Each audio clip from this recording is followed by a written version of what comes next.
کیا کہتا ہے وفی انفسکم افلا تبصرون. اور تیسری اہم ترین آیات کیا ہے؟ آیات قرآنیہ. ان تینوں میں گہرا ربط ہے. آیات آفاقی، آیات انفسی، آیات قرآنی.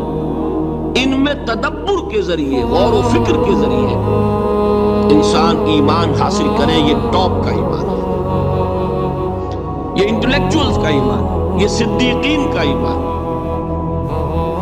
نمبر 2، ایک ایمان ہے عوام کے لیے، اس کے دو راستے ہیں. نمبر 1، صاحب یقین کی صحبت. جس کے اندر یہ ایمان پیدا ہو چکا ہو، آپ اس کے قریب رہیے. اگر بھٹی کے سامنے بیٹھیں گے حرارت پہنچے گی، اگر آپ برف کی سل کے قریب ہوں گے ٹھنڈ پہنچے گی. صاحب امین، صاحب ایمان کی صحبت اختیار کریں گے، ایمان سرات کرے گا. یہ ہے عوام کے لیے صحبت. کونوا مع الصادقین، ان کی صحبت اختیار. تیسرا ذریعہ ہے جو ہمارے لیے خاص طور پر جو مسلمان پیدا ہوئے. اب ایک بچہ ہے 7 سال کا، آپ نے نماز پڑھنے کی عادت ڈال دی، پڑھ رہا ہے، اگرچہ غیر شعوری عمر سے شروع کر دیا اس نے. روزہ رکھتا ہے، 9 برس کا ہو گیا، روزہ رکھنا شروع کیا. یہ اعمال جو ہیں ان سے بھی ایک یقین پیدا ہوتا ہے. جیسے یقین سے عمل پیدا ہوتا ہے، ایسے ہی عمل سے بھی یقین پیدا ہوتا ہے.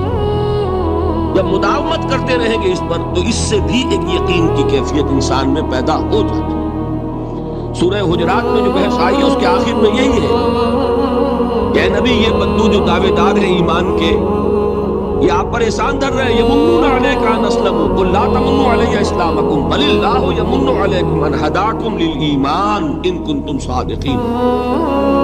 یہ آپ پر احسان دھر رہے ہیں کہ ایمان لے آیا. نبی ان سے کہیے مجھ پر اپنے ایمان کا کوئی احسان نہ دھرو، اپنے اسلام کا، بلکہ اللہ تم پر احسان دھرتا ہے کہ اس نے تمہیں ایمان کے راستے پر ڈال دیا ہے. جب اسلام پر آ گئے ہو تو عمل کرتے رہو گے. ان تطیعوا اللہ ورسولہ، اگر عمل کرتے رہو گے تو اس عمل کے ذریعے سے بھی تمہارے اندر ایمان پیدا ہو جائے گا. تو یہ 3 راستے ذہن میں رکھیے. جو عوام ہے، غور و فکر، سوچ بچار، اس کی صلاحیت نہیں یا مواقع نہیں، ان کے لیے یہ 2 راستے ہیں، یقین بذریعہ عمل اور یقین بذریعہ صحبت. یہاں سے اٹھا رہے ہیں لوگوں کو، بار بار یہی آ جاتے ہیں. لیکن نہ ان کو دقت ہوتی، یہاں پہ کوئی صاحب پہلے سے روک دیا کرے نا، جو بعد میں گڑبڑ ہوتی ہے. تو ایک ایمان ہے انٹلیکچوئلز کا، صدیقین کا، جن کو قرآن کہتا ہے اولو الالباب الذین یعقلون. ان فی خلق السماوات والارض واختلاف اللیل والنہار لآیات لأولی الالباب. ہوش مندوں کے لیے، عقل مندوں کے لیے، غور و فکر کرنے والوں کے لیے، اصحاب دانش و بینش کے لیے ہماری کائنات میں ہماری نشانیاں ہیں. غور کرو اور ہمیں پہچانو، خود اپنے اندر جھانکو اور ہمیں پہچانو. اور ہماری آیات جو ہیں ہمارے کلام کی، اس کی آیات جو ہیں ان میں وہ ایمان رچا بسا ہوا ہے. ان پر غور کرو، غوطہ زنی کرو. قرآن میں ہو غوطہ زن ہے مرد مسلمان. یہ ہے ٹاپ کا ایمان، یہ ہے اصل وہ ایمان کہ جو مطلوب ہے. اب باقی حضرات جو ہیں ان کے قریب رہیں گے، ایمان حاصل کر لیں گے، اور جو اعمال اللہ نے بتائے ہیں ان پر عمل کرتے رہیں گے، ایمان حاصل. اب دوسری بات کی طرف آئیے، نفاق سے کیسے بچا جائے. اس کے لیے بھی 3 عمل ہیں. پہلی چیز اور 2 چیزیں تو وہ ہیں کہ جو سورہ منافقون ہی کے دوسرے رکوع میں بیان ہوئی. پریونشن کیسے ہوگی، بچو گے کیسے؟ دوام ذکر، اللہ کو یاد رکھو. یا ایھا الذین آمنوا لا تلہکم اموالکم ولا اولادکم عن ذکر اللہ ومن یفعل ذلک فاولئک هم الخاسرون. دل کو غفلت میں مت آنے دو. دل غافل ہوگا شیطان کا ڈیرا بن جائے گا. وہ دوام ذکر میں، البتہ یہ ذہن میں رکھیے کہ دوام ذکر کا ذریعہ کیا ہے، اس میں مغالطے ہیں لوگوں کو. جو سب سے بڑا ذکر ہے اس کو بھولے ہوئے ہیں، اور جو تیسرے چوتھے نمبر کا ذکر ہے اس کو سمجھ بیٹھے کہ بس یہی ذکر ہے. سب سے بڑا ذکر، مجسم ذکر قرآن ہے. الذکر انا نحن نزلنا الذکر وانا له لحافظون. وہ الذکر کون سا ہے؟ قرآن. اسی کو فرمایا، میں نے وہ آیت سنائی تھی کہ لوگ تنزیہ کہتے تھے، یا ایھا الذی نزل علیہ الذکر انک لمجنون. حضور سے مخاطب ہوا کہتے ہیں فلاں جس کے اوپر کے اس کے خیال کے مطابق ذکر نازل ہوا ہے، ہم تو تمہیں پاگل سمجھتے ہیں. وہاں بھی لفظ کیا ہے؟ الذکر. معلوم کیا ہوا؟ انا انزلنا الیک الذکر لتبین للناس ما نزل الیہم. یہ الذکر ہے. تو اس سے بڑا ذکر کوئی نہیں. تلاوت قرآن، تدبر قرآن، غور و فکر قرآن کا، قرآن کو یاد کرنا. اس پر میرا کتاب جو ہے مسلمانوں پر قرآن مجید کے حقوق، اب تو یہاں شاید کوئی کتاب موجود نہیں رہی ہے، اور اگر آپ کو ضرورت ہوتی ہے پاکستان سے منگا لیتے ہیں ہر شے، پڑھیے انشاءاللہ آ جائے گی چیزیں. نمبر 2 ذکر کیا ہے؟ اقیم الصلاۃ لذکری. نماز کو قائم کرو میری یاد کے لیے. یہ ذریعہ ذکر میں وہ تو ہے ہی مجسم ذکر، اور یہ ذریعہ ذکر میں سب سے اہم ہے. یہ عملی ذکر بھی ہو رہا ہے اور قولی بھی ہو رہا ہے. سورہ فاتحہ پڑھی آپ نے، قرآن شریف کی کچھ آیات پڑھی، پھر رکوع کیا.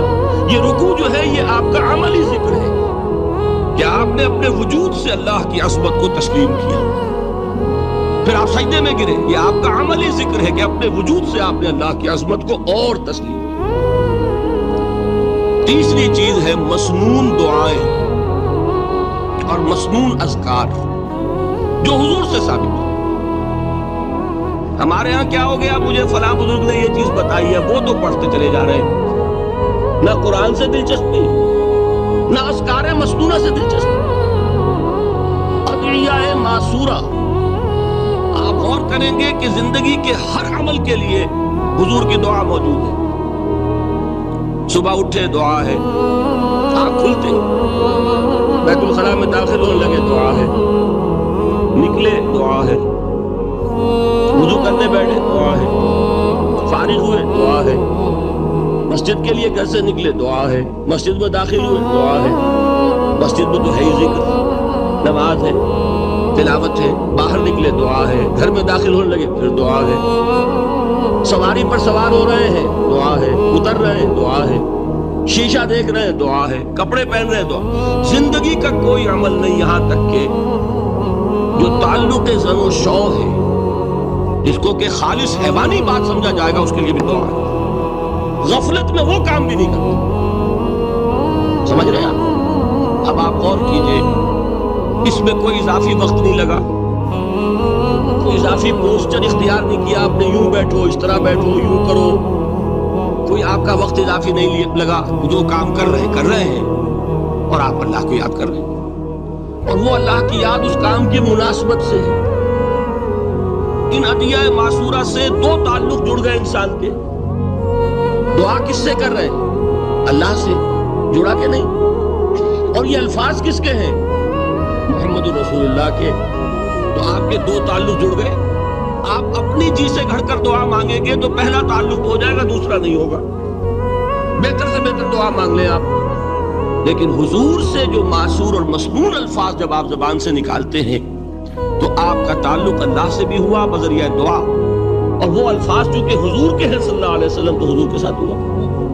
یہ تیسرا درجہ ہے. چوتھے درجے میں میں مانتا ہوں کہ ایک ہوتی ہے خاص کسی شخص کے امراض کی تشخیص کرنے کے بعد تجویز.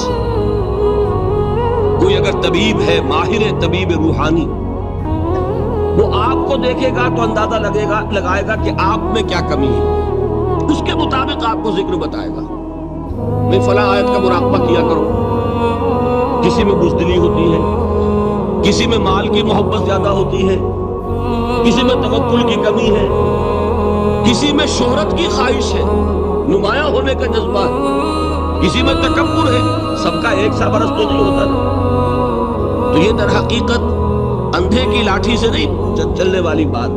یہ تو ماہر کی کام ہے کہ وہ تجویز کرے کہ تمہارے لیے خاص طور پر ذکر ہے. در حقیقت ہمارے جو یہ سلسلے تھے سلوک کے، بڑے ماہر ہوتے تھے، یہ لوگ بڑے ماہر اطباء تھے.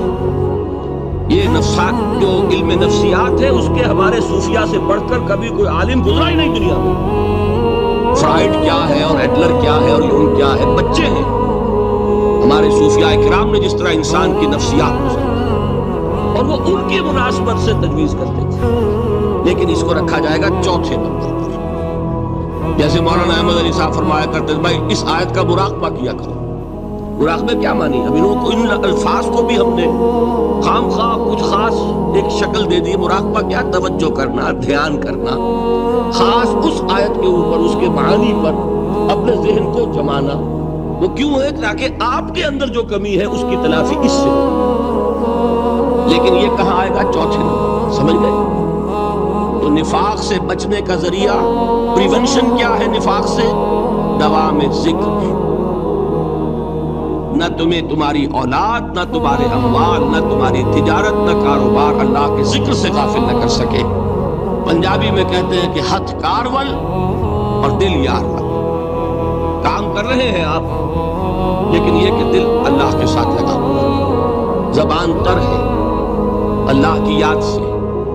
جو قرآن یاد ہے، گاڑی میں آپ بیٹھے جا رہے ہیں، 2 گھنٹے آپ کو کار میں لگانے ہیں، قرآن شریف پڑھتے جائیے. اس سے بڑا ذکر ہی کوئی نہیں. یہ ہے پریونشن. اب اگر مرض ہو جائے تو کیا؟ اس کے لیے 2 چیزیں ضروری ہیں. ایک دیکھیے عجیب ہے، یہ نفاق کا علاج انفاق سے. صرف ایک الف لگانا. انفاق کے معنی اور ہے. یہ بنا ہے کس سے؟ نفقت الدراہم، پیسے ختم ہو گئے، مک گئے. یا نفق الفرس، گھوڑا مر گیا. تو مال کو کھپانا، لگانا اللہ کی راہ میں. اگر دل میں نفاق کی کوئی آلائش آئی ہے تو اس کا ازالہ ہوگا انفاق فی سبیل اللہ سے. مال اللہ کی راہ میں دیجیے، صدقہ کیجیے، خیرات کیجیے، دیجیے، اللہ کے دین میں لگائیے. جتنا لگائیں گے نفاق دھل جائے. اس لیے کہ اصل سبب نفاق کا ہے ہی حب دنیا، دنیا کی محبت. لہذا اس کا ازالہ ہوگا جو سب سے محبوب شے ہے، مال. انہ لحب الخیر لشدید. مال محبوب ترین ہے کہ نہیں؟ لہذا اس کو اللہ کی راہ میں لگائیں گے تو وہ نفاق دھل جائے گا. اور ایک اور چیز ہے جو بہت اہم ہے، بہت ہی شعوری طور پر اس کا اہتمام کیجیے. جس وقت دین کے کسی فرض کی انسان کو سمجھ آ جائے، اس کا شعور پیدا ہو جائے، پھر ڈیلے نہ ہو. ذرا سا ڈیلے جو ہے اس پر عمل کرنے میں، یہ در حقیقت نفاق کو جڑ پکڑنے کا موقع دینا ہے. Immediate action. ایک بات سمجھ میں آ گئی، فوراً عمل. اس میں شیطان کیا کرتا ہے؟ ذرا ٹھہر جاؤ، ابھی دیکھو یہ فرض ہے، یہ ذمہ داریاں ہیں، یہ کرنا ہے، اور پھر لگا دینا اپنے آپ کو. بہت سے لوگ کہتے ہیں بس یہ ریٹائرمنٹ کے بعد تو سارا میں دین کے لیے وقت کر دوں گا. اب وہ تو خدا کے بندے تمہارے اندر رہ کیا جائے گا ریٹائرمنٹ کے بعد؟ سارا تو کھپ چکو گے، رہ کیا جائے گا؟ دوسرے یہ کہ یہ بھی جان لیجئے کہ کار دنیا کسے تمام نہ کر. ریٹائرمنٹ کے بعد کون فارغ ہو جاتا ہے؟ بیٹوں بیٹیوں سے فارغ ہوئے تو پوتے پوتیاں موجود ہیں، نواسے نواسیاں موجود ہیں. کبھی بھی وہ بوجھ ختم نہیں ہوتا زندگی کا. وہ تو یہ کہ آج بات سمجھ میں آئی ہے تو آج عمل ہونا چاہیے. قرآن مجید میں سورہ انعام میں بڑی شدید وعید آئی ہے. الفاظ ہیں یہ، وَنُقَلِّبُ أَفْئِدَتَهُمْ وَأَبْصَارَهُمْ كَمَا لَمْ يُؤْمِنُوا بِهِ أَوَّلَ مَرَّةٍ. انسان پر ایک حقیقت کا انکشاف ہوا کہ یہ بات حق ہے، فوراً تسلیم کرے. کسی مصلحت کی وجہ سے، کسی بزدلی کی وجہ سے، کسی لالچ کی وجہ سے، کسی اپنی سیادت یا قیادت کی وجہ سے کیسے مان لوں؟ لوگ کہیں گے کہ یہ نیچے ہو گیا، وہ اونچا ہو گیا جس کی بات مانی. کسی وجہ سے رک گئے تو اللہ تعالیٰ اندر سے وہ جو استعداد ہے حق کو پہچاننے کی وہ سلب کر لیتا ہے. وَنُقَلِّبُ أَفْئِدَتَهُمْ وَأَبْصَارَهُمْ. ہم الٹ دیں گے ان کے دلوں کو بھی اور ان کی آنکھوں کو بھی. کیوں؟ كَمَا لَمْ يُؤْمِنُوا بِهِ أَوَّلَ مَرَّةٍ. اس لیے کہ وہ پہلی مرتبہ جب انکشاف حق ہوا ہے وہ ایمان نہیں لاتا۔ اس کا میں ایک واقعہ آپ کو سنانا چاہتا ہوں کہ کس طرح صحابہ کرام پر بھی وقتی طور پر یہ واقعہ اگر صحابہ کرام کا نہ ہوتا تو یہ حقائق سمجھ میں نہ آتے۔ غزوہ تبوک کے موقع پر یہ میں جملہ انکمپلیٹ رہ گیا، ضعف ایمان کا حملہ ہو جاتا تھا، نفاق کا نہیں معاذ اللہ، لیکن ضعف ایمانی کی اگلی منزل شروع ہو جاتی ہے نا نفاق۔ جہاں جھوٹ بولنا شروع کیا نفاق، جھوٹی قسمیں کھانی شروع کی سیکنڈ سٹیج، اور جہاں مومنین صادقین سے بغض اور عداوت پیدا ہو گیا تھرڈ سٹیج۔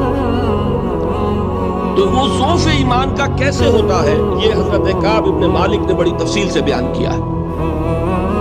غزوہ تبوک کے موقع پر جہاں منافقین نے آ کر جھوٹے بہانے بنائے، جھوٹی قسمیں کھائیں اور حضور سے ایگزمپشن لے لی، چھٹی لے لی، رخصت لے لی، وہاں 3 ایسے صحابہ بھی تھے جو مومن صادق تھے، لیکن وقتی طور پر شیطان نے انہیں ورغلایا۔ کیسے ورغلایا وہ سمجھ لیا۔ کعب ابن مالک نے تفصیل سے بیان کیا ہے، اور میرے نزدیک یہ جہاں تک میرا مطالعہ ہے طویل ترین حدیث ہے، بخاری اور مسلم میں بھی موجود ہے۔ حضور جب واپس آئے ہیں اور اب آپ نے ایک ایک کو بلایا، جن لوگوں نے تو پہلے ہی جھوٹی قسمیں کھا لی تھی ان کو تو بلانے کی ضرورت نہیں تھی، لیکن کچھ لوگ ایسے بھی تھے کہ جنہوں نے ایگزمپشن بھی نہیں لی تھی اور گئے بھی نہیں تھے۔ اب ان کو آپ نے ایک ایک کر کے پیشی ہوئی، آپ کیوں نہیں گئے تھے؟ تو اب جو منافقین تھے ان میں سے انہوں نے اس موقع پہ جھوٹی قسمیں کھا لی۔ خدا کی قسم حضور ہم تو بالکل تیار تھے، پوری میں نے تیاری بھی کر لی تھی، پورا ارادہ تھا، یہ وقتی طور پر یہ مصیبت مل کر آ پڑی۔ جس نے قسم کھائی انہوں نے کہا اچھا ٹھیک ہے جائیے۔ کعب ابن مالک کی باری آئی تو ان کے الفاظ اپنے یہ کہ جب میں پیش ہوا تو حضور کے چہرے مبارک پر ایک غصے والی مسکراہٹ تھی، زہر خند کہتے، ایک مسکراہٹ ہے لیکن غصے کے ساتھ، غضبناک۔ آپ فرمائیے آپ کیوں نہیں گئے؟ حضرت کعب یہ فرماتے ہیں کہ میں نے عرض کیا کہ حضور زبان میرے پاس بھی ہے، جھوٹ میں بھی بول سکتا ہوں، لیکن جھوٹ بول کر میں اس وقت آپ کی ناراضگی سے تو بچ جاؤں گا لیکن اللہ کے پکڑ سے نہیں بچ سکوں گا۔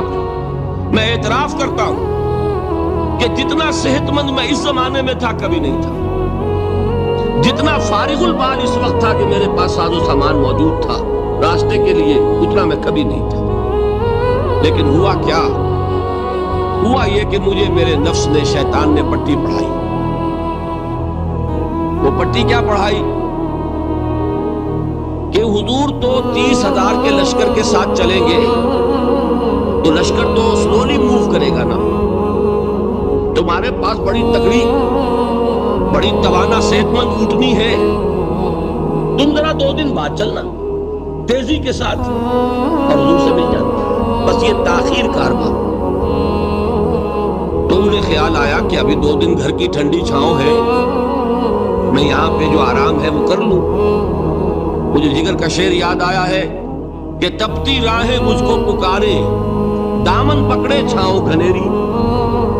ایک طرف فرض کی پکار ہے، اس میں تو ظاہر بات ہے کہ وہ تپتی راہیں ہیں، لا تنفروا فی الحر سنا چکا ہوا ہے۔ یہاں گھر میں نخلستان میں کھجوروں کی چھاؤں میں اہل و عیال میں یہ ٹھنڈی چھاؤں جو ہے یہ پکڑ رہی ہے، بھائی 2 دن ٹھہر کے چلے جا، ٹھیک ہے، کوئی نیت میں خرابی نہیں نا۔ اس کے بعد پھر جب ابھی 2 دن اور ٹھہر جاؤ، یہ تو بڑا لمبا سفر ہے، ذرا تیز اور دوڑ لینا۔ تو فرماتے ہیں کہ حضور میں اسی طریقے سے تاخیر و تعویق میں پڑا رہا، یہاں تک کہ ایک روز اچانک مجھ پر یہ چیز منکشف ہوئی کہ اب تو میں چاہے کتنا بھی تیز چل لوں میں آپ سے نہیں مل سکتا، میرے اعصاب ڈھیلے ہو گئے، اس طرح میں محروم رہی۔ حضور نے بائیکاٹ کا حکم دیا صحابہ کو، 3 صحابہ تھے ایسے، 2 اور تھے جنہوں نے اسی طریقے سے اعتراف کیا۔ حضور نے حکم دے دیا کوئی ان سے گفتگو نہ کرے، سوشل بائیکاٹ، بڑی سخت سزا تھی جو دی گئی ہے، اس کی بڑی تفاصیل ہے، اللہ تعالیٰ شوق دے تو وہ حدیث پوری پڑھی ہے، میں نے تو 2 جمعوں میں ایک مرتبہ صرف اس ایک حدیث کو بیان کیا تھا، شاید کہیں کیسٹس ہوں میرے ہاں، ہمارے نمبر کوئی مجھے یاد نہیں ہے۔ لیکن یہ بڑی عجیب حدیث ہے، لیکن اس میں جو اصل سبق ہے وہ کیا ہے؟ اس طریقے سے شیطان لیت و لال، تاخیر، تعویق، ابھی کیا جلدی ہے، ذرا اس کام سے فارغ ہو لو، ذرا پھر تلافی کر لینا، ذرا زیادہ زور سے کام کر لینا، یہ وہ چیز ہے کہ جو وہ تو خیر صحابی تھے، بچ گئے، اگر وہاں جھوٹی قسم بھی کھا دیتے تو گئے تھے۔ یہ تو اتنا ہی ہے نا، مردی و نامردی قدم فاصلہ دارت، اس میں تو یہی ہے کہ ذرا ایک جھوٹی قسم کھا دیتے، جھوٹے بہانہ بنا دیتے تو اب ضعف ایمان نہ رہتا، وہ نفاق کی سنت شروع ہو جاتی۔ وہ اللہ تعالیٰ نے ان کو بچایا، لیکن یہ کہ ہم کیسے بچیں گے؟ اگر ہم نے یہ روش اختیار کی، لہذا 3 کام، دوام ذکر نمبر 1، اس کی میں شرح کر چکا ہوں، 4 اذکار یاد کر لیجئے گا ان کو، ورنہ کیا فائدہ۔ نمبر 2، انفاق فی سبیل اللہ، نفاق کا علاج انفاق۔ نمبر 3، یہ عادت اپنے اندر پیدا کیجئے شعوری طور پر کہ جب ایک حقیقت واضح ہو جائے فوراً اعتراف کہ ہاں بھائی بات ٹھیک ہے یار، جب ایک فرض کا احساس ہو جائے فوراً اس کی ادائیگی کے لیے آغاز۔ تاخیر و تعویق ہے کہ جس سے پھر نفاق کو موقع ملتا ہے۔ اللہ تعالیٰ مجھے اور آپ کو حقیقی ایمان عطا فرمائے اور نفاق سے بچائے رکھے۔ اب آئیے حقیقت و اقسام شرک پر۔ دیکھیے، ہر شخص یہ جانتا ہے کہ اسلام دین توحید ہے۔ ایک لفظ میں اگر کہیں گے تو اسلام کا سب سے بڑا وصف، سب سے بڑی علامت توحید۔ مجھے اقبال نے کہا کہ توحید کی امانت سینوں میں ہے ہمارے، آسان نہیں مٹانا نام و نشاں ہمارا۔ تو توحید ہے، توحید کی ضد ہے شرک۔ ٹھیک، اس سے میں ایک نتیجہ نکالتا ہوں، کوئی مسلمان جان بوجھ کر مشرک نہیں ہو سکتا، یہ میرا نتیجہ ہے۔ جان بوجھ کر مشرک نہیں ہو سکتا، وہ شرک میں مبتلا ہوگا تو ناسمجھی میں ہوگا، نادانی میں ہوگا، اسے شرک نہیں سمجھے گا۔ یہ ممکن نہیں ہے کہ کوئی مسلمان ہو، گیا سے گیا مسلمان، گزرا سے گزرا مسلمان، گھٹیا سے گھٹیا مسلمان، لیکن وہ شرک کو شرک سمجھتے ہوئے اس پہ آلودہ ہوتا کیا سمجھ میں نہیں آتا کہ شرک۔ تو ضرورت بہت ہے کہ ہم یہ پہچانے کہ یہ شرک ہے کیا۔ دوسری بات یہ جان لیجئے، ہمارے دین میں ناقابل عفو جرم کون سا ہے؟ 2 مرتبہ بیان فرمایا گیا سورہ نساء میں صرف، ان اللہ لا یغفر ان یشرک بہ ویغفر ما دون ذلک لمن یشاء۔ اللہ تعالیٰ اسے تو ہرگز نہیں بخشے گا کہ اس کے ساتھ شرک کیا جائے، ہاں اس سے کم تر جس کو چاہے گا وہ معاف فرما دے گا۔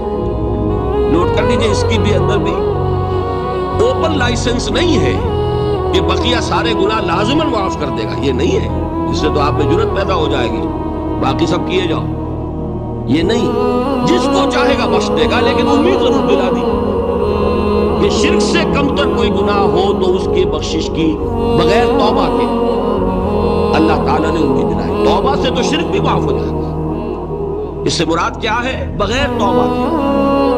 اللہ تعالیٰ نے فرمایا کہ اور گناہوں کے بارے میں تو امید کی جا سکتی ہے، لیکن شرک کے بارے میں ہرگز نہیں۔ اہمیت واضح ہو گئی مزید۔ نمبر 3، اس شرک کی ہماگیریت کا عالم یہ ہے کہ سورہ یوسف کی آیہ مبارکہ ہے، وَمَا يُؤْمِنُ أَكْثَرُهُمْ بِاللَّهِ إِلَّا وَهُمْ مُشْرِكُونَ۔ انسانوں کی اکثریت کا حال یہ ہے کہ وہ اللہ پر ایمان نہیں رکھتے مگر کسی نہ کسی قسم کے شرک کے ساتھ۔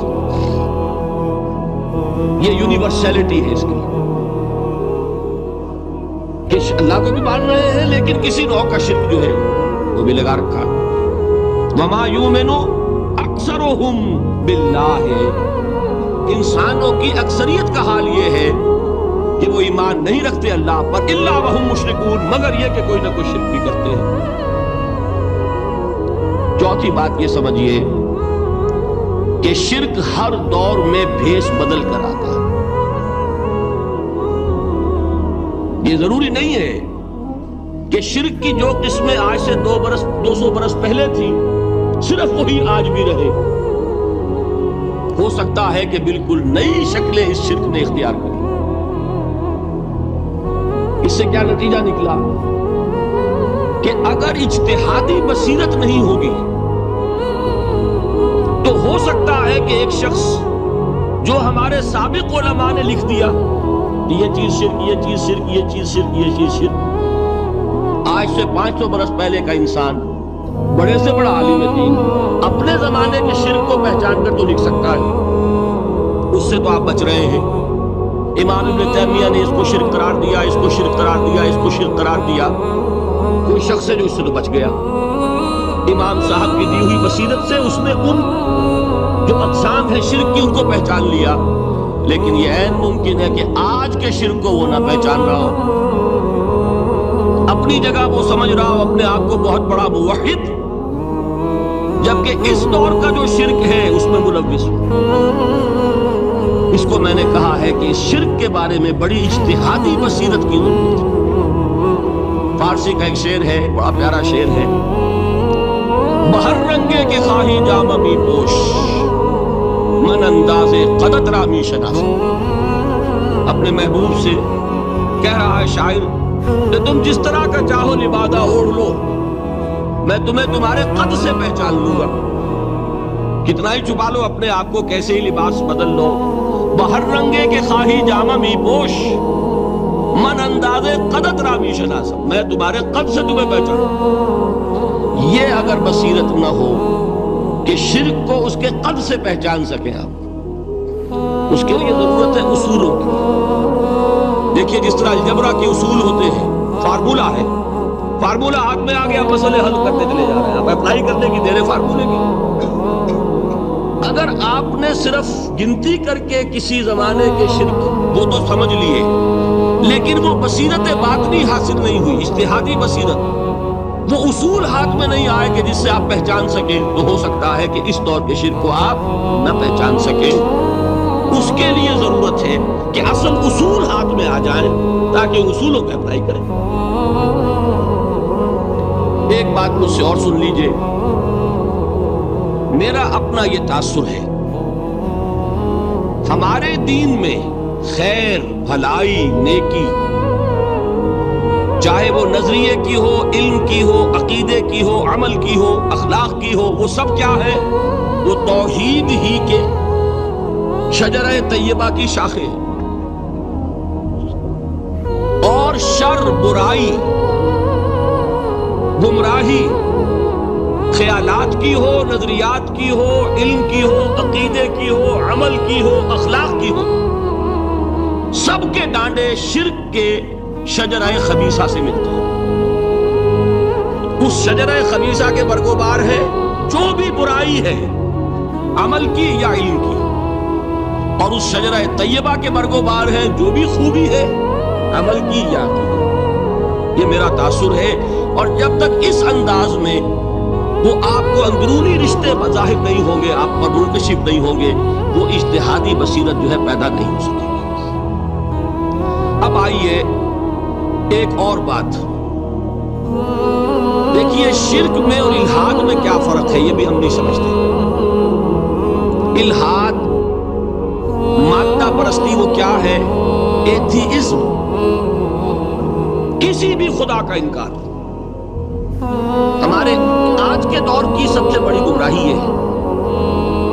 شرک کیا ہے؟ خداؤں کو ماننا. یہ کیا ہے؟ تھیزم ہے، لیکن پولی تھیزم ہے. توحید کیا ہے؟ مونو تھیزم ہے، ایک خدا کا ماننا. لیکن شرک کے اندر ایک اور حقیقت کو پہچان لیجئے، شرک میں ہمیشہ ٹاپ پر ایک خدا کو مانتے ہیں، باقی سارے خدا نیچے ہوتے ہیں. اوپر جا کر وہ توحید ہوگی ہمیشہ. کوئی مشرکانہ نظام ایسا نہیں ہے جو ٹاپ پر جا کر توحید نہ بنے. دیکھیے ہندو دیویاں، دیوتا بے شمار، لیکن مہادیو وہ بھی کیا دو ہیں؟ مہادیو وہ تو ایک ہے. انگریزی میں گاڈز گاڈیسز، لیکن وہ چھوٹے جی سے لکھے جائیں گے، چھوٹے جی سے لکھے جانے والے gods and goddesses. Roman mythology ہو، گریک مائتھولوجی ہو، ان دیویوں دیوتاؤں کے نام ہی آپ نہیں یاد کر سکتے، لیکن گاڈ بڑے جی سے وہ ایک ہے کہ نہیں؟ ٹاپ پر جو ہے وہ ایک ہے، اس کو وہ بھی مانتے ہیں کہ اومنی پوٹنٹ، اومنیشنٹ، اومنی پریزنٹ، علی کل شیء قدیر، بکل شیء علیم، ہر جگہ موجود، وہ تو ایک ہی ہے، وہ تو کیپٹل جی سے لکھا جائے گا۔ باقی اس کے نیچے فوج ہے دیویوں کی، دیوتاؤں کی، خداؤں کی اور خدانیوں کی، وہ گاڈز اینڈ گاڈیسز ہیں۔ عرب میں کیا تھا؟ میں نے پہلے آپ کو دو مثالیں دے دی ہیں، تیسری اور ایران کی لے لیجئے۔ خیر کا خدا اور شر کا خدا اور، ایک یزداں ایک اہرمن، ٹھیک، سنویت ہو گئی نا، دو خداؤں کو مانا، لیکن وہی ہے جو خدائے خدائے گاں، خداؤں کا خدا، اس کو ایک ہی مانتے ہیں۔ یہی معاملہ عرب میں تھا، اللہ وہ ایک ہی تھا ان کے۔ قرآن میں آتا ہے ان سے پوچھئے وَلَئِن سَأَلْتَهُم مَّنْ خَلَقَ السَّمَاوَاتِ وَالْأَرْضَ لَيَقُولُنَّ اللَّهُ، جب ان سے کہا جاتا ہے کہ کس نے پیدا کیا آسمان اور زمین کو، فوراً کہیں گے اللہ۔ وَأَنَّىٰ يُؤْفَكُونَ، تو یہ ماننے کے بعد کدھر جا رہے ہیں؟ وہ کیا کہتے تھے کہ وہ بڑا اللہ تو ایک ہی، لیکن چھوٹے آلہہ ہیں۔ آلہہ اور اللہ میں وہی فرق ہے جو کیپٹل جی کا گاڈ اور چھوٹے جی سے گاڈز اینڈ گاڈیسز، وہی فرق ہے کہ جو مہادیو اور دیویوں اور دیوتاؤں میں ہے، وہی وہاں تھا اللہ وہ ایک اور سپریم، سب سے بالا تر، اس سے اوپر کوئی نہیں، تخلیق میں اس کا کوئی ساجی نہیں، لیکن اس نے کچھ آلہہ ہیں جنہیں کچھ اختیارات تقسیم کیے ہوئے، کچھ اس کے لاڈلی ہستیاں ہیں جو سفارش کر سکتی ہیں۔ بس یہ شرک تھا مشرکین مکہ، بات سمجھ رہے ہیں؟ اس کا جائزہ لیں گے تو آپ کو، اور جو آج شرک کی اقسام میں بیان کروں گا اس کو ہاتھ میں لیں گے تو کسی موحد کا تلاش کرنا مشکل ہو جائے گا۔ ڈھونڈ اب ان کو چراغ رخ زیبا لے کر، آج جن کا نام مسلمان ہے ان کی اکثریت کسی نہ کسی نوع کے شرک میں مبتلا۔ اب آئیے اقسام شرک۔ اقسام شرک میں بھی وہی کیفیت ہے جو نفاق کے بارے میں نے عرض کی تھی کہ ایک تقسیم یہ ہے جو علماء نے کی ہے، ایک ہے عقیدے کا نفاق، ایک ہے عمل کا نفاق۔ اسی طرح ایک ہے عقیدے کا شرک، ایک ہے عمل کا شرک۔ عقیدے میں نہیں ہے، عمل میں ہے۔ ایک تقسیم آپ نے سنی ہوگی شرک جلی، شرک خفی، ایک ہے ننگا شرک، کھلم کھلا شرک، ایک ہے چھپا ہوا شرک جو نظر نہیں آتا۔ لیکن ایک مغالطہ اپنے دل سے نکال دیجئے، بعض لوگ شرک خفی کو شرک نہیں سمجھتے، یہ بہت بڑی غلطی ہے۔ اگر وہ شرک نہ ہوتا تو حضور اسے شرک نہ کہتے، کوئی اور لفظ، عربی زبان کا دامن جو ہے محدود نہیں ہے، پھر اس کے لیے کوئی اور لفظ اختیار فرمایا جاتا ہے وہ شرک۔ لیکن ایک شرک ہے جلی جو نمایاں ہے، نظر آ رہا، ایک ہے شرک خفی جو نظر نہیں آ رہا۔ اور وہ کتنا خفی ہو سکتا ہے اس کی ایک مثال دی حضور نے۔ شرک خفی اتنا خفی ہو سکتا ہے، ذرا مبالغہ دیکھیے جو حضور نے بات کو سمجھانے کے لیے مثال میں جو مبالغہ اختیار فرمایا۔ ایک سیاہ اندھیری رات میں ایک سیاہ پتھر پر ایک سیاہ چیونٹی کو رینگتے ہوئے دیکھنا جتنا مشکل ہے، اتنا ہی شرک خفی کا پہچاننا مشکل ہے۔ بتائیے، آپ نے فرمایا انا افصح العرب، میں عرب کا فصیح ترین انسان ہوں، اس سے آگے کوئی مثال دی جا سکتی ہے؟ اندھیری رات، تاریک رات، پتھر سیاہ، چیونٹی سیاہ، کون دیکھ سکتا ہے؟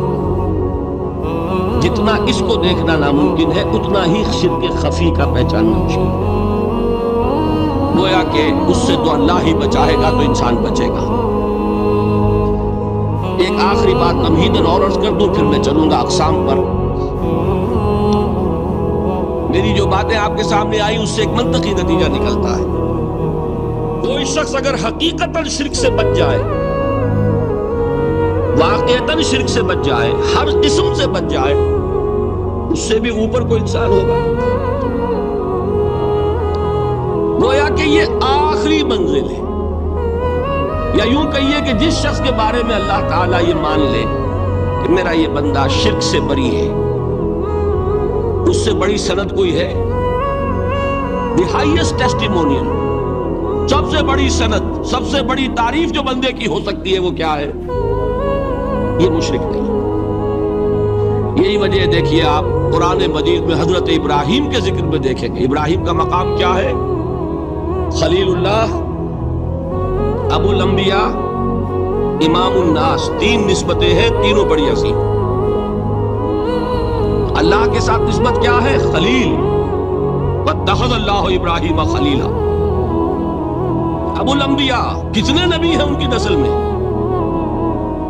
اسحاق اور اسماعیل سے چلیے، پھر یعقوب اور یوسف، اور پھر چلیے موسیٰ اور ہارون، اور پھر چلیے سارے انبیاء بنی اسرائیل کے، حضرت عیسیٰ، پھر یہاں تک کہ محمد رسول اللہ کس کی اولاد ہے؟ ابراہیم کی، ابو الانبیاء۔ اور نمبر 3، انی جاعلک للناس اماما، امام الناس۔ اور قرآن میں جو سب سے بڑی سند انہیں دی جاتی ہے وہ کیا؟ وما کان من المشرکین۔ ابراہیم مشرکین میں سے نہیں تھے۔ معلوم ہوا کہ یہ سب سے بڑی سند ہے، سب سے بڑا سرٹیفکیٹ ہے، سب سے بڑا ٹیسٹیمونیل ہے جو اللہ کی طرف سے کسی کو مل جائے۔